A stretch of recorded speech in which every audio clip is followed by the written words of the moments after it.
Guys, Brent Wright here, your favorite Northwest Indiana real estate agent.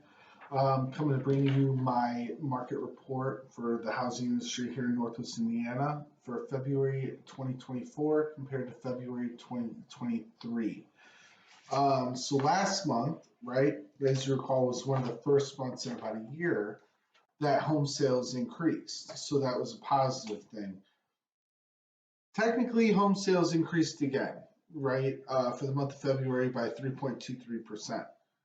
If you take into account for the fact of leap year, we're actually down 0.32 of 1%. So basically, I'm at the same level, right? So not much has changed there. A lot of people keep saying, and a lot of buyers are saying, like, hey, aren't prices coming down? Aren't this happening, that? And the truth is, no, they're not. Now, people are starting listings a little too high, especially for condition of the home. But overall, the average home price increased 3.68% compared to last year in the same time. And the median price was up 5.59%. We're not seeing a reduction in values like people think. Now, remember, when I give you this report, this is for everybody that's part of NIRA. So that's technically a 7-county MLS. Some of those counties are dual MLS counties, so we might not have all the information from those counties.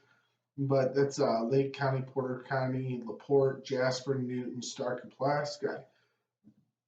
The home sales, a good percentage, a little over 51% of the homes sold within the first 30 days.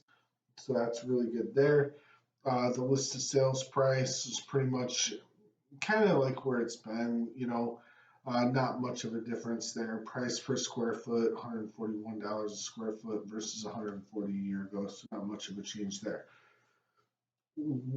Where is the market going? A lot of people think, I hear people say like, oh, I want to wait for the housing crash. I want to wait for this. We're not going to get a housing crash.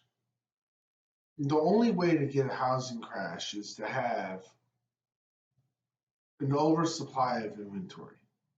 Okay. We have an undersupply of inventory. The majority of people that bought homes in 2019, 2020, 2021, early 2022, if they sold their house today, took all of those proceeds to put it down on their same home, to buy their exact same home, they would be ineligible to buy their home because of the interest rate difference. So some people make a comment to me, Brent, should I still buy a house? I'm not a big fan of the, marry the home, date the rate kind of guy. But what I am a fan of is if you don't currently own a house, it's usually better to own a house versus not own a house. So take the couple that's like, I want to wait another year, or I want to save up for more of a down payment, okay? And say they're looking at a house that's worth about $250,000 today, right? What I can promise you is in a year, based on the data that I have, depending on the market that you're in, that house will be at least 3% more next year versus this year, or it could be 7% more, depending on what area you're in community. So that can increase the price. Like say you're at a 250, purchase price, 10 grand, 7,500 at 3%, so now you're looking closer to 260. So your monthly expenditures are going to get more. You're going to need more money down, things like that. If you don't own a house, I'm a fan of buy the home. If you can afford the home, you're happy with the home, you like the home, and this is something you can see yourself in long term, you go ahead and buy the house. Again, like Warren Buffett always says, one of the best instruments for wealth building is the 30-year fixed mortgage. It's a one-sided relationship. So, instance, you buy the house today, you can afford it, you're happy with it, you like it, you want to be there, okay? You buy the home today. Say interest rates don't go down. Let's say they go up. Now, we're a little over 7, we're at about 7.25-ish, right? Say they go up to 9. You're still stuck at your 7.25, whatever rate you're locked in at. They go down to 5.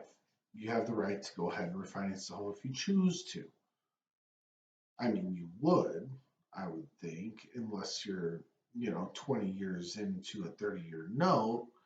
Um, but it's all something that you get to choose and decide on. At the end of the day, we're not going to see a crash that people think we're going to have. We are going to see a crash. It's just not going to be in suburbia with homes. It's going to be more of inner cities with office buildings and high rises. I called this back in 2020 before the world shut down in April of 2020, and it's all starting. And now, like, you're really starting to hear about it.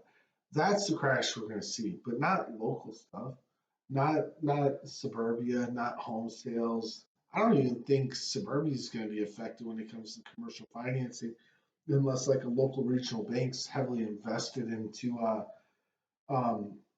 office space and things like that in cities. Because I truly think cities are in for a rude awakening. I think suburbia is going to be absolutely fine. In rural areas, I don't think there's really much for them to worry about. So overall, anyways, let's get back on track. Home sales were strong in the month of February, so everything's moving on pace. Things are picking up. Um, yeah, if you guys have any questions, I'd love to answer them. If you have a question about your specific market, I'd love to research it and answer your questions about that market. If you're thinking about buying or selling your home, feel free to give me a call. I'd love to help set you up in a search. My cell phone number is 219-406-7195. And again, thank you for checking out my update on the market, and stay tuned for another one next month. All right, bye.